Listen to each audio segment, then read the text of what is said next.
Hello, and welcome back. We are in the new semester now. We're actually in Algebra 4, not even Algebra 3 anymore. Actually, that looks like a -4 there. This is going to be one of those, I'm doing a test run, really, of a week in review. So looking at, here's what we did last week. But this also helps serve as your, I'll call this Chapter 7b review. The reason is because your test actually, we'll call it a quiz. Your quiz is actually coming up on Tuesday, as far as everything that's planned. So Tuesday, so test, Tuesday, January 13th. Okay, so that's going to be in class. So just like you had the end of the first semester, we took a Chapter 7 quiz that was really for the first half for 7A, and this is 7B. So not much that we learned, but altogether, it is stuff that we're going to look over. I do expect this to be significantly shorter than any of the other things that we did, even though there's kind of a lot of notes in here. Now, this is the first time that I'm actually doing notes. It's not based on previous work, like previous examples. These are, as far as I'm concerned, these are all brand new examples. This was one of the feedback suggestions that I had for the video, so I thought I'd try it out, and we'll see how it looks. Who knows, maybe it turns out some actually good feedback because they're problems you haven't done before, so you're not looking back and going, yeah, move on to the next one. Here's what we did. On January 6th, coming back on Tuesday, we started with function operations. I'll cover a great deal on that. And then January 7th, we did this. So these are really the two things that I'm looking at here. January 8th was the 7-6 and 7-7 practice. I'm actually going to show you the answer key on that, maybe talk about some problems, but not in great detail, because when I asked you on Friday if you had any questions on things, there were not too many. And then on Friday we had a Mars task. Now I can't be going over that right now because if you haven't taken it, well, you can't look at that. But so we did that in groups. You saw what it was about, and you saw how you utilized the stuff we learned this week and from the end of last semester.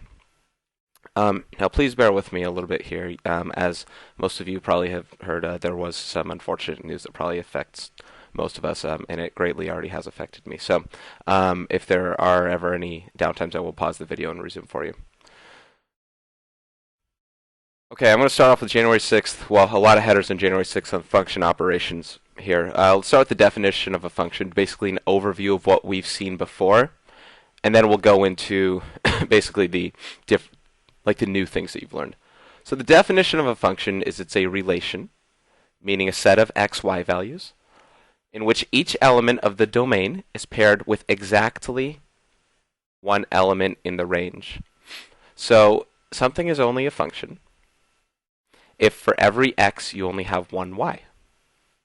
Okay, so they can be identified. You can either see in an equation whether something's a function, meaning the domain and range.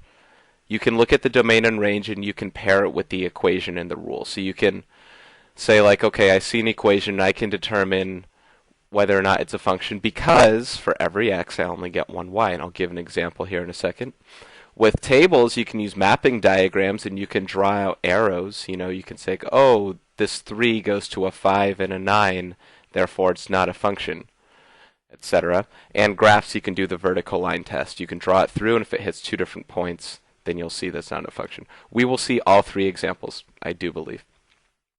Function notation is this f of x looking thing. This says f of x, this says g of x, this is h of x. If you have multiple functions in one system, normally they'll denote these with different letters so you know which one they're talking about. These are all the same thing as y. When you're solving for your dependent variable, your function serves as your dependent variable, meaning it is only acquired by its independent variable. The function of x is some equation, some expression in terms of x. Say f of x equals 2x plus 4. The function of x is something, this is based on your x value. Now, you can never be in two places at one time, and that's the big example thing with function or not function. If you have, let's go back to that. If you have f of x equals 2x plus 4, if I plug in any value for x, let's say I plug in 4, is there any chance that I'm going to get two y values? The answer is no. It's absolutely not possible. In any given equation, you can only get one y value. Now, there are exceptions to this rule, and that is, it's kind of an exception. I shouldn't write f of x, I'm going to write y because this is not a function. If if you have plus or minus the square root of x plus 3 minus 2, something like this. The problem with this is you take a look at it and we see this as one equation, but this is really two equations. Y equals positive square root of x plus 3 minus 2, and y equals negative square root of x plus 3 minus 2. However, written as one equation, you can get multiple y values for any one x. If I plug in 6 into here, I'll get 6 plus 3, which is 9. The square root of 9 is 3, so you'll get positive 3 minus 2, which is 1. And then negative 3 minus 2, which is negative 5. You get two different y values for one x value. And this is not a function. Why do I have Superman drawn up here? The reason I have Superman is because that is kind of his one little weakness. Look, Superman can do everything. I mean, he can fly. He's basically invincible except for kryptonite. He can look through X-ray vision, laser vision, all that kind of stuff. The one thing he can't do is he can't be two places at once. And that's the one thing that always hurts Superman. If you have to save, Lois Lane and, some other, 50 people in a drowning school bus, he can't do both. He can't be in two places at once, and that's always been one of the problems with him. He says he's the guy who can do everything, but can't do everything at any given time. But can't be everywhere. That's the same thing with functions. Okay, here are some examples of functions here. This is reading across. If you're looking at an input function, meaning what's going to be applied to it, the output based on that, and then the ordered pair of what we're looking at. Let's take a look. If you have the number 5, you input 5, and this function says every time we're going to subtract 1 from it. Well, if I put in 5, I get out 4. That ordered pair is 5, 4. Same with this one. If I have an input of a, and the function they say, add 2 to it, your output's a plus 2. So your ordered pair, here's your x value, here's your y value. Whatever a is, your y value is 2 more than that. If you have 3, and your function's g, your output's going to be g of 3. So this g could be whatever it is. It could be one of these. It could be any rule. But that's what we're calling it, g. So you take the g of 3, and whatever that number is will be your y value. So that applies generally as well. If you have x, your function is f, your output's your f of x. So here's your x, y for the x, and f of x. Let's do an example down here. If you have a function f, and your variable is x, and you want to take the function of x, and it's equivalent to negative x minus 7, let's find these three guys here, f of 4, f of negative 5, and f of z minus 3. When we take the function of something, we're basically replacing whatever's inside here with any x values that we see. And I'm going to be hard on putting in parentheses to substitute for it whenever it's possible, especially because negatives can be involved. So this is negative 4 minus 7, which is negative 11. So the ordered pair for this equation is 4, comma, negative 11. The f of negative 5 is the opposite of negative 5 minus 7, so that's positive 5 minus 7, which is negative 2. So your ordered pair in that case would be negative 5, comma, negative 2. And finally, you have something strange like z minus 3, and you're like, well, that's kind of a lot to take in. What I'm going to do is take the inside and substitute it for x. Literally, you can also write this as the function of the inside equals the opposite of the inside minus 7. So the function of z minus 3 is the opposite of z minus 3 and minus 7. This equals negative z plus 3 minus 7, which is negative z minus 4. So you'd see this ordered pair would be z minus 3, that's like your x value, that's your input. Your output is negative z minus 4. Take, for example, like if we were doing f of 4, that would be 7 minus 3. So if z was 7, this number would be 7 minus 3, which is 4. And negative 7 minus 4 is negative 11. So you can see that you can plug in certain z values, and you'll still get some of this stuff over here. So that's an overview of what we've known in the past, I think since chapter 2. Okay, let's take a look at some of these rules here. These are kind of shortcuts or not shortcuts, but these are property switches. For addition, you have something that looks like this actual notation. All that means is this is the f of x plus g of x. So if you have two different functions here and they say find the f plus g of x, it's really these two guys together. This serves no other purpose other than being a shorthand way of writing something. Let's say you had 10 functions. I think it's a lot easier to write f plus g plus h plus I plus j, whatever, etc., instead of f of x plus g of x plus h of x. And honestly, I think that's the only reason they have this notation. Anything else is, I think, moot. F minus g of x is f of x minus g of x. And we continue. F times g of x is f of x times g of x. And finally, f divided by g of x is f of x over g of x. The only thing with this one is you have to specify that your denominator cannot be 0. If it was, well, you have an issue. You cannot divide by 0. So whenever you have this scenario, you really have to check the domain of your function. Say, well, this can't be set equal to 0, so double check everything as you go. And those are 4 properties of nicknames. Okay, 4 examples here. If f of x equals 2x plus 5 and g of x equals x squared minus 3x plus 2, let's find the following. Let's do addition, subtraction, multiplication, division. See if I can match colors here. So f plus g of x here, remember that is f of x plus g of x. Now f of x is 2x plus 5. G of x is x squared minus 3x plus 2. So I'm going to go ahead and combine like terms. 2 minus 3 is negative 1, and here's an x squared. So we have x squared minus 1x, and then 5 plus 2 is 7. So this is f plus g of x. When you combine both of these guys, you get this function. This is the addition of two different functions here. The difference, subtract two functions. I'm going to go ahead and take g of x first and subtract f of x from it. This is g of x minus f of x. So we get x squared minus 3x plus 2. Minus, now notice the first time parentheses weren't as important. I'm just adding straight through. This time, again, parentheses here maybe not as important. It's good to know what you're substituting. Oh, this is my g of x. Oh, this is my f of x. But parentheses are super important here because you have to distribute the negative into everything with an f of x. You have to subtract the whole thing, not just your 2x.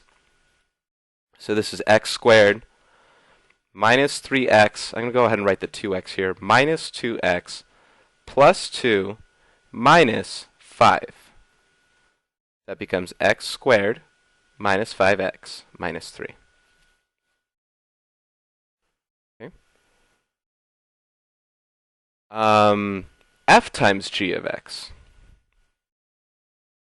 I mean, most of this, for the most part, you can kind of see this as, okay, I get what's going on. But in case you need to practice your, I guess, your binomial, trinomial multiplication, polynomial multiplication, let's go ahead and try that.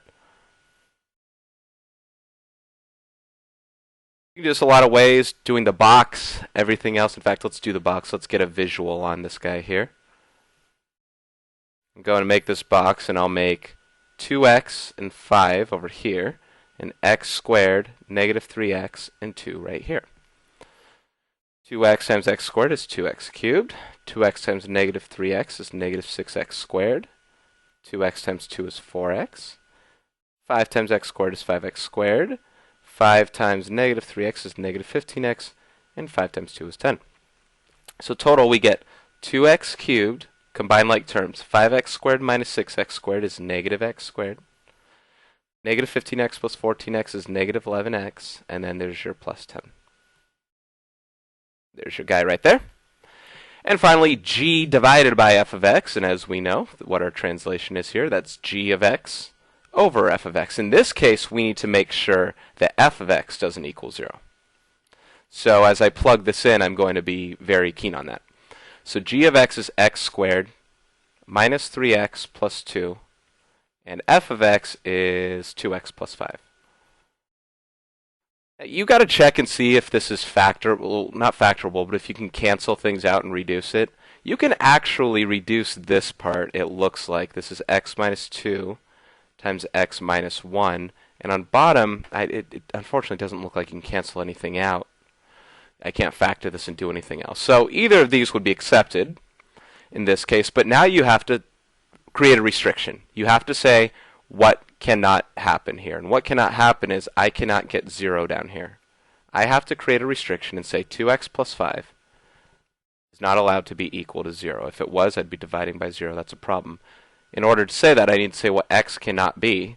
2x can't equal negative 5, so x can't equal negative 5 halves, or negative 2.5. If x was negative 2.5, I'd get 0 in the denominator. That's a no-no. So when you find g over f of x, this is your expression, but be careful, if x is negative 2.5, this does not work. Okay, composition of functions. This basically means you have two different functions, and you are going to take the function of a function. Let's go ahead and read the definition I wrote here. It's the process of combining two or more functions where one function is performed first and then the result of which is substituted in place of each x in the other function. So how do I say it? You take the function, so the function is performed, you take the function of something, you find out what that something becomes, and then you're going to be taking the function of what that guy was with your other function. So let's go ahead and read on. The composition of functions f and g is written as, looks like fog. It's like the multiplication symbol, only it's an O. It means f of g. So that's f, and that's a little looking O and a g. And the translation, look, just like all the other ones before that, I don't really like this syntax. I really especially like looking at it like this, f of g of x. This is a function within a function, and that's why I put this little Inception cover here. Inception has a dream within a dream. You can't exit out of one dream without getting out of your other. Well, actually, I don't know if that's true. But say you have to, yeah, I think you have to do the kick, right? You have to kick out of your dream within a dream to then get out of your other dream. So function within a function. Do the inside function first and the outside second. So you take the g of x first. Ignore this f part. And then whatever the g of x is, you're going to take the f of that, whatever's inside it. I have some examples on the next page I'll go ahead and do. If f of x equals x squared and g of x equals x minus 3, let's find the following. We're going to find f of g of x, g of f of x, and then f of g of 2, g of f of 2. Okay. Remember, I like writing it this way. It's your preference, but this lets me say, okay, here's g of x. Now, g of x is x minus 3, so we are going to perform the function first and then take the result and substitute it in place of. So here's performing the function. Boom. I take that result and I'm going to substitute it in place of g of x. This is f of x minus 3. Now, just like we did before, we're going to take the function of the inside. And for f of x, the function of the inside equals the inside quantity squared. So this equals x minus 3 quantity squared. If you leave it like that, sure, but otherwise this is x squared minus 6x plus 9. And there's your final answer. Another way people might do it, I'm actually going to erase this in a second, but people might use this f of x equals x squared, and instead just write in here, if f of x is x squared, then f of the inside here, g of x, is g of x squared. And then you substitute your g of x. It's the same deal. You're just doing one instead of the other first. You still get to x minus 3 squared, and you get back to there. So either you can substitute that into your f of x function, or you can substitute what you perform into that and perform it. Okay. Now, g of f of x. Some might think, well, if you're going to take f of g of something, then g of f of the other thing will be the exact same. And in some cases, you could be fortunate enough to land on that. But because there's such thing as order of operations, you have to notice that there are times where this might not necessarily be true. F of x is x squared. We know that. So I'm going to insert x squared into here. We're going to take the g of x squared, and g of x is x minus 3. So if g of x is x minus 3, then g of x squared is x squared minus 3. Remember, I'm substituting the inside for x. So g of x squared, well, that's all it is. It's x squared minus 3. That's your final answer. So g of f of g of x is x squared minus 6x plus 9. G of f of x is x squared minus 3. These are not the same. So a little note that you can write, which I'm going to erase in just a second, f of g of x does not equal g of f of x. It can, but make no assumption that it will. Okay. Let's confirm that by actually looking at a number value with it. Let's take the f of g of 2 and the g of f of 2. Now there are two different ways you can do this. If you didn't already do this first, okay, let's assume that this left side wasn't taken care of. If you didn't already do this first to get to here, you would be doing this. You take the f of g of 2, and you'd go ahead and say, okay, I need to take the g of 2. G of 2, maybe write it on the side, is 2 minus 3. Remember, plug in 2 for x. 2 minus 3 is negative 1. So if g of 2 is negative 1, you would inside here take the f of negative 1. Now the f of negative 1 is negative 1 quantity squared, which is 1. Okay. You do the same thing for g of f of 2, like so.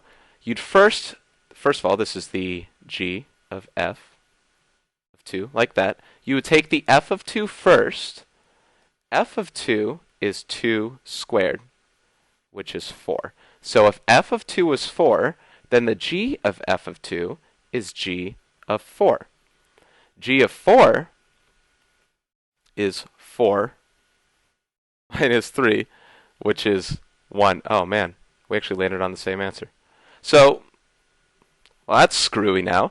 Now I gave you an example where you can possibly get the same answer. I mean, you can see right here these expressions aren't the same. So you might land on something where you just so happen to get the same answer. But look, I could have plugged in negative 2 into here. You can try it. I could have plugged in negative 2 into here and got a different answer. Not the best example to go with here, but you see where I'm going with. Anyway, the other thing you could do, if you have this scenario, is go ahead and do this first. Take the composition, get to this expression. You get to that expression, and then you plug in your number. If I plug in 2, I'd get 2 squared, 4, minus 6 times 2, 12, plus 9. 4 minus 12 is negative 8. Negative 8 plus 9 is not 9, is 1. Same thing here. I could have plugged in 2 into this final solution here. X squared minus 3. 2 squared is 4. 4 minus 3 is 1. So same idea there. You can do it either way. Either way is accepted. You're still doing the same process. But if you already have this, you might as well just plug in your number from there. Okay, one last thing on composition of functions here. Let's do a real world example. Suppose you're shopping in a store that's having a 20% off. 20% off clearance sale. You also have a coupon worth $5 off any item in that store. These discounts can be stacked, meaning both can be applied for any item. So you can go into a store, you can have a shirt. You buy a shirt for some amount, and the cashier can either take 20% off the shirt's regular price, and then you can apply the $5 discount. Or you can take the $5 discount and then take 20% off that price. Let's see if they end up being the same. And in some cases, they could be. It depends what you're asking for. Write functions to model discounting an item by 20% and to model applying the coupon. So let's do the item by 20% one first. Let's go ahead and call that f of x. So if you discount it by 20%, let's say the original price, and normally you define variables. I'll say x is price of item. F of x is price after 20% off discount. So if x is the price of the item, you take off 20%. That's subtracting 20% of it. So that's getting to 80%. X minus 0.2, x is 0.8x. So your equation is f of x equals 0.8x. This is an expression or a model to say what you would do when you're taking 20% off any price. I'll call one g of x. For this guy, when you apply the $5 coupon, if there was a price of any sort that was x, we're going to take $5 off of that. So if it was $50, we're going to take $5 off. How much more is any item if the clerk applies the coupon first? So what that means is we would be taking the f of g of x. We do g of x first, and then we take f of that first.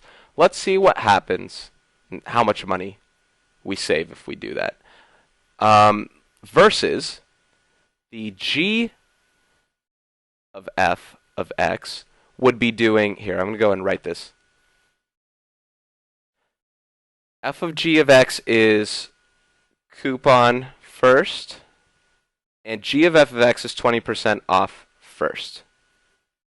What I'm going to do in the end is I'm going to say, okay, well, how much more is any item if the clerk applies the coupon first? So I guess they're telling you that this costs more. So we're going to do f of g of x minus g of f of x. We're going to see what the difference is when we do this here. So let's go ahead and do both. F of g of x, color. F of g of x is x minus 5. So the f of x minus 5 is 0.8 times x minus 5, which is 0.8x minus, what is that, 4.04?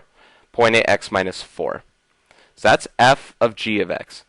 G of f of x means we're going to take the g of 0.8x. So I'm going to plug in 0.8x right here for x. So 0.8x minus 5 is that one. So if we do this minus this, we're going to get f of g of x minus g of f of x equals 0.8x minus 4 minus 0.8x minus 5. 0.8x minus 0.8x cancel each other out. Those are gone. Negative 4 minus negative 5 is negative 4 plus 5, which equals 1. What this says is no matter what the price is of your item, you will save. Or wait, is it you will save? What was it? How much more is any item? You will spend $1 more if the cashier applies the coupon first. So the end game here, and this is an example that is unlike the other one where the numbers were the same, you get a different answer. You would get different numbers if your shirt, I guess, was $50. If you bought a shirt that was $50, I think it would be $39 versus $38 or something like that. You know, like whatever it is. After you apply your discounts, you save a certain amount, right? You would save $1 more if you took the 20% off first and then applied the coupon. It's the end game there. Okay, I'm moving on to section 7.7 here. This is inverse relations and functions. I'm going to go ahead and show you 3 different graphs, and we're going to find the domain and range for all of them. Here's the linear equation. This is y equals 1/2 x plus 4. You start at 4, your slope is 1/2, you go up 1 over 2, etc. The blue line represents that graph. The domain of this function, what it asks you, you can always take a look at the graph and figure it out, but the domain says what x's can I plug in to get a y value out, and the answer is all real numbers. You can go forever in the left direction, find a y value, forever in the right direction, find a y value, no jumps and skips whatsoever, all real numbers. Your range for all linear equations would also be all real numbers. This will forever go downward and forever go upward no matter what your x values are. You get all real numbers for your range. Here you have a quadratic equation, y equals x plus 2 quantity squared, and if you remember your your vertex form, this is also like y equals 1 times x plus 2 quantity squared plus 0, or x minus negative 2. Your vertex is at negative 2, comma 0. Your stretch factor is 1, so that goes 1, 1, 2, 4, 3, 9, etc. And this way as well. This reflects across the axis x equals -2. That's your axis of symmetry. Your domain here is all real numbers. If you go forever in the positive x direction, you will always eventually hit some y value up there. This thing never goes vertically. And same with the left direction. This will be all real numbers. The range is a little different in this case. You have to point something out in mind, either look at the graph or look at the equation and say quadratics have a vertex. And if they have a vertex, that means they either have a minimum value or a maximum value. Because you have the graph, you can see where it is. Its y has to be greater than or equal to 0. There are no y values that are less than that. If you don't have the graph, or you can't graph it, what you'll have to do is find the vertex. You can do anything, -b over 2a, vertex form of your graph, whatever it is, and then you can plug in that value and see what that point is. For instance, if I did my -b over 2a, this would have to be, what is that, x squared plus 4x plus 4. This is y equals x squared plus 4x plus 4. My -b over 2a would be -4 over 2 times 1, which is -2. That's your x value. Your y value is f of -2, and you'd plug that in. That's -2 squared plus 4 times -2 plus 4. -2 quantity squared is 4. 4 minus 8 is -4. -4 plus 4 is 0. So your vertex would be at -2, 0, as we've already established. Anyway, your vertex either represents your maximum point or your minimum point. You have to refer to your stretch factor to determine whether your graph will be going up or down from that point. So your y value here, this 0, says y is either going to be greater than or equal to 0 or less than or equal to 0, because this is the maximum or minimum value. And in this case, because our graph was positive, it went upward, and there's our range value from there. Okay, number 3, same idea. We're going to have, based on this stuff, we're going to have to plug in an x value to make this work if you don't have your graph. But we do. Helps us apply that. Still good to know one way or the other. We have y equals the positive square root of x plus 3. If we're how to graph this, same idea, vertex form. Your vertex is -3, 0. Your stretch factor is positive. Your x value inside is positive. This goes up and to the right. Domain, there is a domain restriction, and you can see it from your graph, but let's confirm it doing something else afterward. X is greater than or equal to -3. Okay, we see -3 here, and it goes to the right from there. It can't be to the left, because if it was to the left, you'd be, like, say, -5. If you plug -5 into this equation, you'd get a negative inside your square root, and you cannot have that. So even if you don't have your graph, you can take a look at that inside value and say, my inside value has to be 0 or greater than. Greater than or equal to 0. If that's the case, you subtract 3. X has to be greater than or equal to -3. And that's your domain that we saw right there. Range is a little more peculiar because you have to know something about square roots and say, if we're referring to our vertex guy right there, then that is the leftmost, in this case for my domain, this is the leftmost point my value will be. And for square roots, your extreme value in your domain will also refer to your extreme value in your range. For instance, my leftmost point in this case is also my lowest point. If your graph was going this way, let me draw it a little down here. If your graph was going this way, your leftmost point will also be your highest point. Notice that it doesn't also do something like that and then hit there. Square root functions don't appear that way. Your most extreme x value will also be your most extreme y value. You just have to figure out whether your what your y value is and whether your y value is going up or down. So to figure out what your y value is, remember, it occurs at your at your extreme x value. So I'm going to plug in -3 into this equation here and figure out what my y value is. You can see that it's going to be 0. Let's confirm that. Y equals the square root of -3 plus 3. -3 plus 3 is 0. Square root of 0 is 0. So when x equals, so you have a point on your graph that's -3, 0. Now you have to decide, okay, this is your extreme, high or low. Now, is it your high or low? You can tell it's going to be your low, but you can tell because of your stretch factor. If your stretch factor is positive, this is a positive number, positive 1 out here, then it's going to go up, which means y has to be greater than or equal to that number. If this was going down, that would mean this was a negative outside here, which means y would have to be less than or equal to it. But here's your domain and range as follows, just like that. We discovered them. Okay, I'm going to go back to those in a bit, but I want to look at what inverses really are. This was a recap of previous stuff, domain and range. We're going to look back at the stuff after we kind of see what inverses mean.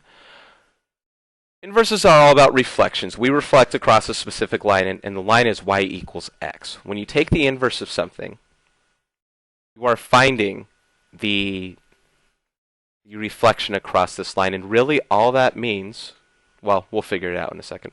We're going to reflect the following points across the line y equals x. We're going to get the points 1, negative 1, 2, 0, 3, 1, and 4, 1. And we're going to reflect them across. And I'm not going to be too, you learned this in geometry, so the reflection, I'm tilting my head about 45 degrees sideways, and I'm saying this is how far apart this is from the perpendicular spot, and it's going to be this far away on this side. That's my reflection. You can't see me looking sideways, but I am. Also this one, I'm looking sideways at it. This is the distance away. It'll be this distance away from here as well. This is my other point. I'm looking at this distance away here, perpendicular across, same thing. And this one's going to be kind of 1.5 away. 1.5, so this is a half and 1, and this one goes there. Okay, now my head is looking upright again. And you can see, I mean, it is a mirror image. Okay, you get that reflection of these points across this line, and that's the whole point about it. You get this reflection. And the benefit of inverses in general is to plug in different x values to get y values based on the same function. Sometimes it's easier to just plug in values for x and get values for y. So taking the inverse can really help. You might notice that on your Mars task. In other words, every element in y gets swapped with x and vice versa. So take a look at here. I should have said write down what the new points are, and let's go ahead and write them. One of the points is, this one here is negative 1, comma 1. Here's a point here, 0, 2. The third point is 1, 3, and the fourth point is 1, 4. Anyone here notice that those get swapped? This with that, 2, 0 with 0, 2, 3, 1 with 1, 3, and 4, 1 with 1, 4. So they get literally swapped, and that's what happens when you reflect. This is called finding the inverse of a relation. And if you have it written if you have the original one as a function, the inverse function is written in this notation, f to the negative 1 of x. You don't do anything with it. That's just what it's written as. So if you have a table and they say find the inverse, you don't have to plot the points if you know that every x just becomes a y and every y becomes an x. Now, hint, hint, these are the same points as over here. I want us to confirm that we get the same things. If I write 1, 2, 3, 4 for y instead of x, negative 1, 0, 1, and 1 for x instead of y, then you get this swappage. They then say determine whether or not the inverse is also a function. Two ways we can figure it out. These are the two that I promised we'd do. One is through the table. See if there are any see if there's any one x that maps with two different y's. It appears that yes, this 1 maps to 3 and also maps to 4. Superman can't be in two places at once, neither can these things and be called functions. Take a look at these guys, and I'm only referring to this set right here, not the ones on bottom. If I draw a vertical line through x equals 1, I hit two different points. This fails the vertical line test by not only hitting at one x value. This passes it, this passes it, this fails it, for the same reason as here. So the inverse is not a function, which leads you to say, if the original is a function, is the inverse always a function? No, and I spelled function wrong. Now we're going to revisit. This shouldn't be here. I have a duplicate slide. My bad. Now let's go ahead and revisit those inverses that we were talking about. We now understand that we have to swap y with x to find the inverse. And in order to do that, in order for us to graph it, it makes most sense to solve for y in the end. So what I'm going to do is I'm going to take the inverse by doing two steps. I really should have written them, but step one is swapping x with y. X is going here, y is going here. Step two, solve for y. So get y by itself. Subtract 4, and I get 1/2 y equals x minus 4. And then multiply both sides by 2. I get y equals 2x minus 8. If I write it in function notation, inverse notation, if this one was called f of x equals, this is f negative 1 of x, the inverse function right there. And that is the inverse function. And what that means, I'm going to go ahead and take a look at this down here. If the blue was our original function, right here, the orange is your inverse function. That's this guy right here. Now this linear equation, you should know that the domain is also all real numbers. Remember, this is a, whatchamacallit, is a linear equation. It goes left and right forever. I'm only looking at the orange. We already know the blue is all real, all real. The range is also all real, going up and down. Okay. Y equals x plus 2 quantity squared. Remember that one that we saw down there? I'm going to go ahead and swap x and y. Let's go ahead and make this red. X equals the square root of y plus 2 quantity squared. And let's solve for y. Now, you don't want to expand this. This is already in a factored form. This helps you. You want to take the square root of both sides. And this, if you take the square root of this side, you just get y plus 2. On this side, you get plus or minus the absolute value of x. You have to remember that when you square this and it becomes a positive number, taking the square root, you could have had a positive or negative version of this number. So, subtract 2, you get y equals plus or minus the square root of x, minus 2 sticks on the outside. If I write this in function notation, inverse function notation, you get f negative 1 of x. So here's your inverse function. Now, you have to remember what graphs look like here when we talk about reflections and so on and so forth. The original graph was a full-on parabola. When you take the inverse of a function, you must, if you tilt your head sideways, you're looking at 45 degrees, you should look at a mirror image of your guy. Granted, it's purple, but if you look inside a mirror in real life, you won't see, if you're the only person there standing there in a mirror, unless you're in a horror movie and you're seeing a ghost, you're only looking at yourself back, and it's just a reflection of yourself. It didn't scale differently. There's nothing added or subtracted from there. What was a full parabola before will be a full parabola still. So there's a big highlight and key component about why there's a plus or minus. If this was just f of x equals plus the absolute value, or plus square root of x minus 2, your inverse graph would just look like this, just the red. This purple part would not exist. Now that doesn't make sense. You have a full parabola here. Why don't we have a full parabola here? Well, we should. That's why this is plus or minus square root of x minus 2. Now remember what we talked about before. This is really two equations. One equation goes that way. One equation goes that way. The domain of this guy, if we look at the graph, it's x is greater than or equal to 0. You could also say that the square root, biz, can't be negative, and you'd find the same thing. The range, it might have to help by looking at the graph. I talked about this one on a far previous page. Let me see if I can go back to it and find it. I think it was this first one. In equations, you can use the domain and range with the equation, or the rule. So you can find out whether or not, I think that was whether or not it was a function, but you can figure out the range based on your equation.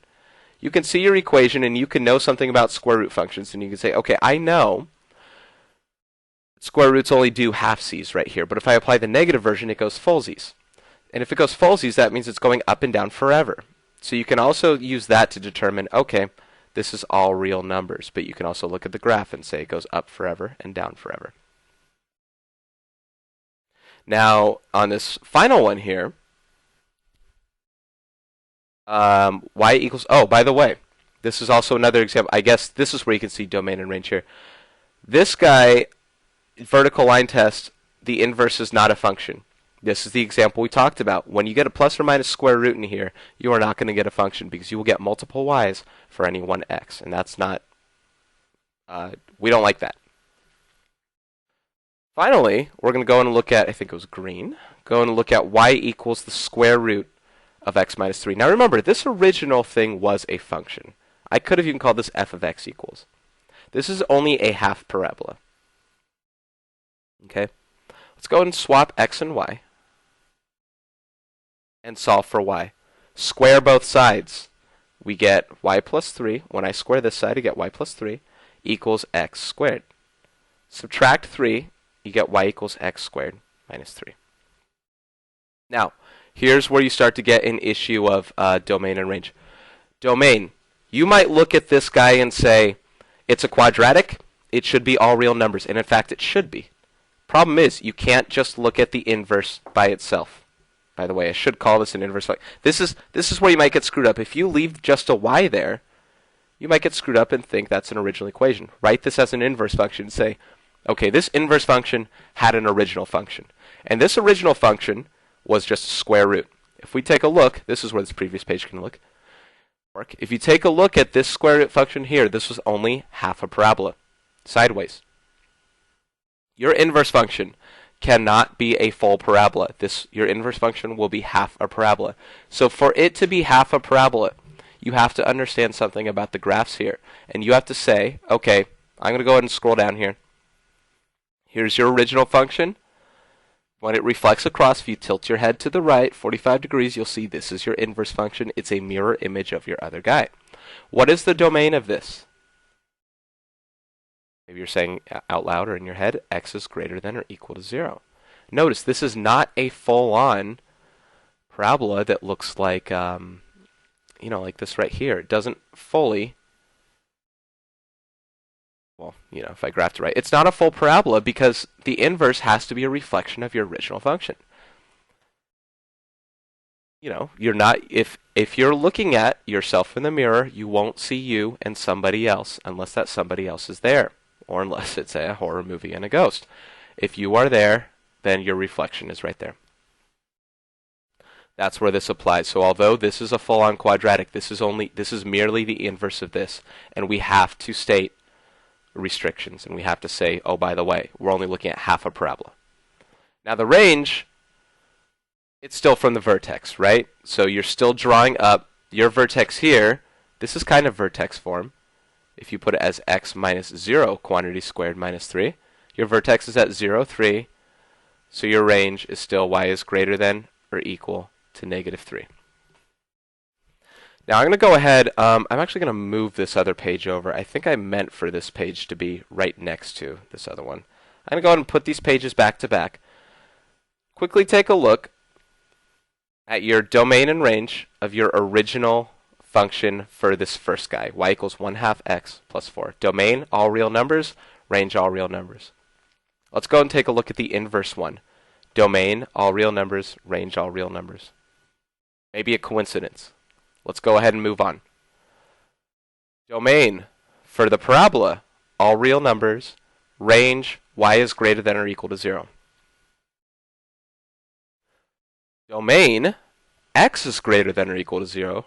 Range, all real numbers. Let's go and look back and forth one more time. All real numbers, greater than or equal to 0.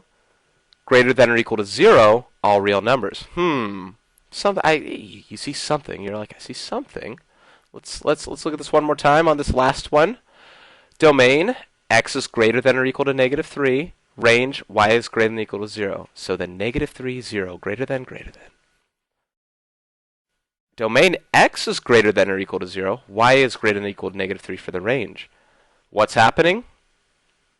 Just like the swappage of y and x for inverses, when you take the inverse, the domain and range have swappage. What was the range? Let's take a look at number 2 again. What was the range in... Oh, I guess we have to look at this. What was the range in the original function became the domain in the new function, and the range, this was all real numbers, and the domain before was all real numbers. Now, what was an x was a y, and vice versa. Take a look at that. Why is that? Well, because check this out. Y is greater than or equal to 0 in the original function. When I reverse that, my y becomes my x. Now x has to be greater than or equal to 0 going this way. And then all real numbers in my domain here, all real numbers in my range here.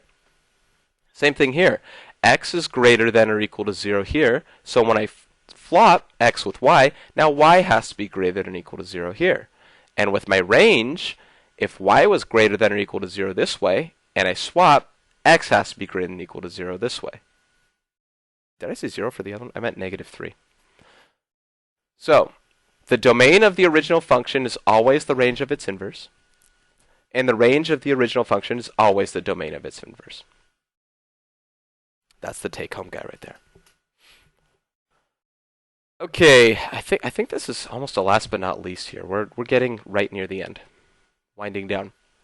Composition of inverse functions. If f and inverse of f, or if f negative 1 are inverse functions, then the composition f, the function of the inverse function of x, just equals x.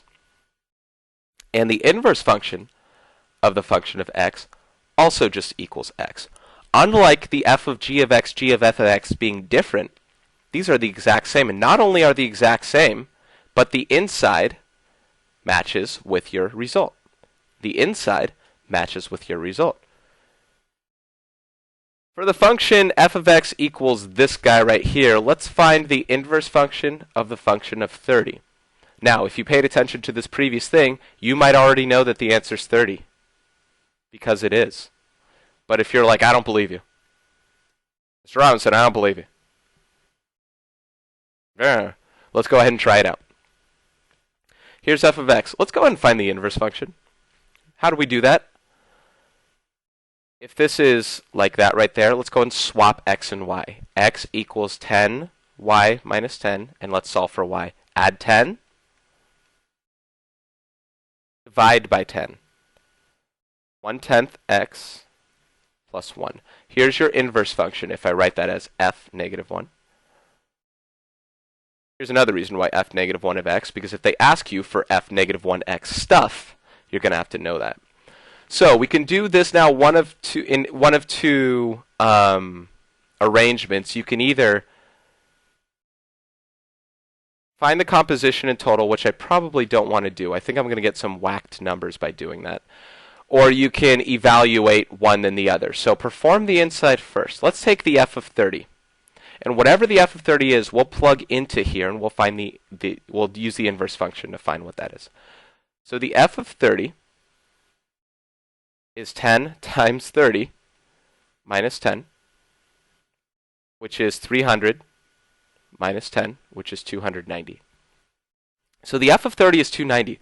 Now we're going to take the inverse function of 290. So we're going to go and plug that in here. F negative 1 of 290 equals 1/10 of 290 plus 1. 1/10 of 290 is 290 over 10. 290 over 10 is 29. And 29 plus 1 equals 30. Yes. So you got the answer, but did we have to do this work? Probably only for a proof. Save yourself time. If you understand the fact that you have a function and an inverse, they are merely mirror images of one another, and you'll get the same number out as you do that. Okay? So that's the bare bones stuff behind there. Final stuff, I'm just going to go and scroll through this. This is on School Loop. If you go to A number 53, you'll see this exact same answer key. So I'll scroll down through it. This was assignment 53. You should have already done it. I've probably already stamped yours unless you were absent or didn't do it before. Go ahead and get it done. Take a look at these. We have composition of functions. We talked about these ones before. Here's kind of a bigger example, though. You see these two, E and F. You have to do one after the other after the other. Take a look, for example, here. H of G of F of 1. You have F of 1, that's 5 times 1, so that's 5. So now you're going to take the G of 5, if you see that. G of 5, because you took G of F of 1, G of 5 is 2 times 5, which is 10. 10 minus 1 is 9. Now you're going to take the h of g of 5, which is the h of 9, which is 9 plus 5, and you get 14. So you start from the inside, and then you work your way out from there. Dream within a dream. These were the same things, you just had to work a little harder with the squares right there. And yeah, so we've done a lot of compositions. I don't doubt that you probably understand it after this video or the class stuff. Down here, they asked to find the inverses. We just did a couple of those. I like to change the f of x to a y. Remember, they are the same thing. Your first slide showed you that. Because I could swap x and y a lot easier, and I'm not going to actually divide this or that, whatever. When you do this swap, if you did call this f of x right here, this swap, this suddenly became inverse function. This is what you're solving for. That's why when you rewrite it, you rewrite this as the inverse function. And these are mirror images of each other across the line y equals x. Same with these two right here, and these two right here. Now this was a quadratic. Quadratic is a full parabola, so this inverse also has to be a full parabola. That's where the plus and minus helps you. Full parabola, not only that, that also makes not a function because it's a sideways parabola. Next page was the backside. Probably a little harder, especially because they didn't give you much room for stuff and no room to graph. Or they didn't give you a graph, they didn't ask you to graph. First one's linear, domain range all real numbers. Find the inverse, determine whether it's a function, yes. Domain range also all real numbers. Right now I want you to take a look at how we determine domain and range here. Here we have to figure out domain by saying this, the inside has to be positive or 0. You solve for that. Notice how the domain of this is the same as the range of this. You can confirm that. Here's your vertex, 0, negative 6. And it goes up from there because it's a positive half parabola going up. Your range, you plug in negative 6. I think I do it up here. You plug in negative 6 into your equation because it's your extreme value. You get 0.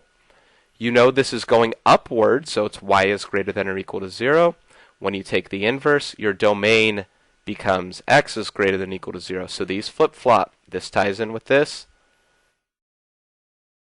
And your domain in your original ties in with the range in your inverse.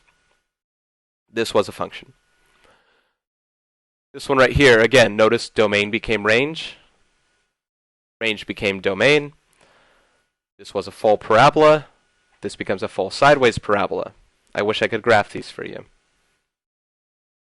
Not a function because of the plus or minus. It's going to map one x will become two different y's. You can take a look at these three, take a snapshot of it. The only thing I didn't ever have, I must have skipped over it. It's hard with these sheets. This guy, number 15, this was a function. Number 16 was not a function. And again, you can take a look through and see what we're doing here and there.